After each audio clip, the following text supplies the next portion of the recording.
Public ఇప్పుడు మా రాముల తాతని పిలిచేయాల కదా మరి పెద్ద మనిషి ఏం చేస్తున్నాడో అడుచుకుందాం పాండ్రి. తాత ఏందయ్యాతి వార్త? అరే చిన్న మీరంతా నా దోస్తులురా. నేను ఏడున్నా ఎవ్వరితోటి ఉన్నా నా మనసు అంతా మీతోటే ఉంటుంది రాయించను. మీరు లేకుంటే అసలు నేను ఎక్కడిది? మీ దయతోటే నేను ఇలా గెలిచి ఈ స్థాయిలో ఉన్నా. ఎరికేనా మళ్ళీ తావు. ఓ ముసలడా, నువ్వు నిన్న గెలిచింది బీఆర్ఎస్ పార్టీ తరపున కాదే, మళ్ళీ ఇవాళ చెయ్యి పాటలతో కూర్చొని తాగుతున్నావు. మళ్ళీ మీదికని మీరు లేనిదే నేను లేను అన్నట్టు మాట్లాడుతున్నావేందే? అసలు రేవంతాల సార్ది ఎంత పెద్ద గుంజో ఎరికేనా? మీకు తెలియదు, నాకెరక ఆయన పెద్ద మనిషితనం, ఆయన పెద్ద గుణం ఏందనేది. అసలు మనం తలుచుకుంటే మనకి ఇవ్వలేంది చెప్పు, మన లెవెల్ అంత పెద్దది. ఓ ముసలడా, గిట్టు నా మోకాన్ని చూసి మాట్లాడు. నువ్వు నిన్న గెలిచింది ఎవరి దయతోటి అది చెప్పు ముందుగాల. దాదా నీ ముచ్చట ఇంకా కానీ గట్టిగా అక్కేందో వెళ్తాను చూడు. అరే కొడుక, ఇది ఎప్పుడు వచ్చిందిరు? ఇది అసలే తక్కువది కాదురా. నన్ను ఇట్లా చూసింది అనుకో, అది ఏరే ముచ్చట్లు ఏందేందో మాట్లాడుతా అంటే ఏం దబ్బుచ్చి ఏం లేదు. అయ్యో ఈ తమ్ముడు నువ్వు సర్పంచ్గా గెలిచినావు కదా తాత, దావత్ చేసుకుందాం అని అంటే ఇటు మొఖాన్ని వచ్చి ఇంత కూర్చొని మాట్లాడుతాను గంతే. నువ్వు కారు పార్టీ మనిషివి కదా, మరి చెయ్యి పాటలతో కలిసి తిరుగుతున్నావు, వాళ్ళ కండువ మెడలేసుకున్నావు ఏంది అని అడుగుతున్నా. కారు పార్టీ కడువ నా జేబుల్నే ఉన్నదే తల్లి. ఏదో మర్యాద కోసరానికి వాళ్ళు ఈ కండువ కప్పిళ్ళు గంతే. అరే చెయ్యి పార్టీ కండువ మెడలేసుకున్నంత మాత్రాన నేను చెయ్యి పార్టీ మనిషిని అయిపోతానే? అరే నేను ఇంకా మా పార్టీ సభ్యత్వానికి రాజీనామా చేయలేదు. నేను ఇంకా కారు పార్టీలో ఉన్నా. ఏదో అట్లా మర్యాదకు శాస్త్రానికి వాళ్ళ పార్టీ కండువా కప్పిల్లా మెడల గంతే. సిగ్గున్నదా జిడిగింజ అంటే నల్లగున్నా, నాకేం సిగ్గు అన్నదట. మెడల కండ వేసుకొని వాళ్ళతో కలిసి తిరుక్కుంటా, వాళ్ళ ఇంటికి పోయి వాళ్ళతోటి కూర్చొని దాక్కుంటా. ఇంకా నేను ఆ పార్టీకి రాజీనామా చెయ్యలేదు, నేను కారు పార్టీలనే కొనసాగుతున్నా అనేటందుకు సిగ్గు అనిపించలేదా కొంచెమన్నా? లేకిడదానా, నేను వీళ్ళ ఇంటికి వచ్చి తాగుతానంటే దానికి ఉండే కారణాలు దానికి ఉన్నాయి. నా ఇంటికాడ కూర్చొని తాగుతానంటే నా ముసలు దూకుంటుందా? ఉరికించుకుంటుంది అంతది ఎరికేనా? అందుకే వీళ్ళ ఇంటికి వచ్చి కూర్చొని తాగుతాను. అట్లనే నాకు షుగర్ వాది ఉన్నది, తాపకు నాకు ఉత్తత్తది. నేను ఏడిపోయిపోయాలి చెప్పు? మా ఇంటికాడ పాయకాన్ లేదు, అదే వీళ్ళ ఇంటికాడ అయితే పాయకాన్ ఉన్నది. అందుకే వీళ్ళతోటి కలిసి కూర్చొని తాగుతానా, కలిసి తిరుగుతానా, కలిసి ఉంటానా? తప్పే ఉన్నది చెప్పు? నువ్వు గంత సిగ్గు తప్పి మాట్లాడితే చెప్పేటందుకు ఏమున్నది గాని, ఇప్పుడు నువ్వు ఏ పార్టీలో ఉన్నావు అది చెప్పు. అది నేనెట్లా చెప్తా చెప్పు? జనాలు చెప్పాలి నేను ఏ పార్టీలో ఉన్నా అనేది.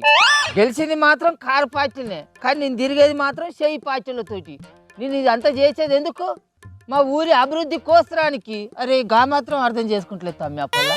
అదే నేను చెప్పేది, మరి 2 పడవలల్లా కాలు పెట్టి ప్రయాణం చేస్తా అంటే ఆఖరికి నీకే మోసం వస్తుంది, అది తెలుసుకో అంటున్నా. నువ్వు ఇట్లనే చేతివంటే ఆఖరుకు జనాలు నిన్ను నిండా ముంచుతారు, అర్థం చేసుకోమని చెప్తున్నా. నీ జనాలకు గంత తెలివే ఉంటే నా సొంటల ఆటలు గింతగానం ఎట్లా సాగుతాయి చెప్పు? అయినా అది ఓట్ల నాటి ముచ్చట. అప్పటి వరకు జనాలను ఎట్లా మభ్య పెట్టాలో నాకు తెలుసు, వాళ్ళ చేతిలో ఏం పెట్టాలో కూడా నాకు తెలుసు. అది దీనికి అంత అవసరమా? అయినా నీకెందుకు? నీ వార్తలు నువ్వు చదువుకో.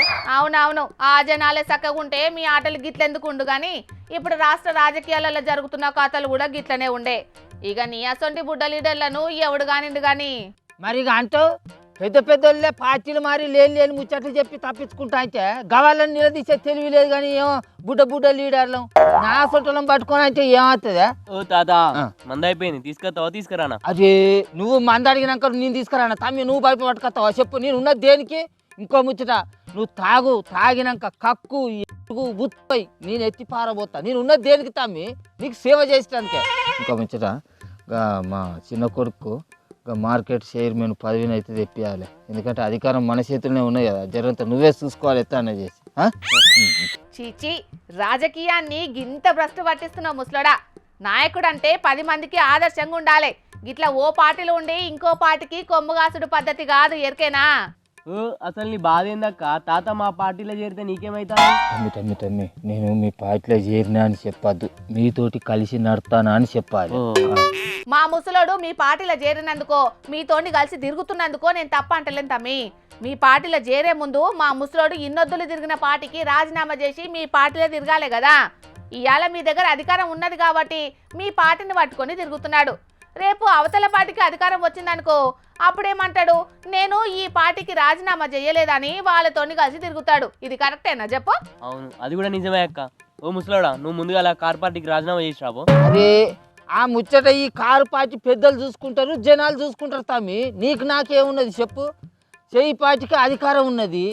ఆ పార్టీలో గెలిచిన నాకు మీ పార్టీ అవసరం ఉన్నది. ఒడ్డెక్కేదాకా ఓడమల్లన్నా, ఒడ్డెక్కినాక బోడమల్లన్న తమ్మి. ఈ ముసలోడు అధికారం ఉన్నంతసేపు మాతోనే ఉంటాను అన్నట్టు, అటు ఇంకా మా నడ్డి మీద దంతాడు అన్నట్టు. ఏం తమ్మి లోపల ఏమేమో గొలుగుతానో ఏంటిది? ఏం లేదు తాత, మంద అయిపోయింది కదా, నువ్వు తెత్తవాలి నేనేనా. నేను తెస్తా తమ్మి, నువ్వు పోయి తీసుకొస్తావా తమ్మి? నేను ఉన్నది దేనికి చెప్పు? నేను పట్టుకొస్తా, నువ్వు విన్నా కూర్చో. ఓ పిల్ల, ఇక నీ కడమ వార్తలేదు చదువుకో. మాకు ఏరే పెద్ద పెద్ద పనులు ఉన్నాయి, పెద్ద పెద్ద ముచ్చట్లు నీకెందుకు గాని. భయం లేని కోడి బాజాట్ల గుడ్డు పెట్టింది అన్నట్టే ఉన్నది పార్టీ మారినోళ్ళ వ్యవహారం. పార్టీ మారినమని జనాలు అనుకున్నాడు కాదు, వాళ్ళే స్వయంగా చెప్పిండ్రు కూడా. ఆయన ఇప్పుడు మేం పార్టీ మారలేదు, ఉన్న పార్టీలోనే ఉన్నామని చెప్పుకునేటందుకు వాళ్ళకి ఏం అనిపిస్తలేదు కావచ్చు, కానీ ఈ నెటోళ్ళకే ఓ కారం వచ్చినట్టు అవుతున్నది. కానీ ఏం చేస్తారు, ఇప్పుడు ఏం చేయలేని పరిస్థితి ఉన్నది. అదే ప్రజలకు అవకాశం వచ్చినప్పుడు మాత్రం కర్రు కాసి వాత పెట్టడానికి సిద్ధంగా ఉన్నారట. చూడాలే మరి పార్టీ ఫిరాయింపుల మీద రేపట్లో ఏం జరుగుతుందో.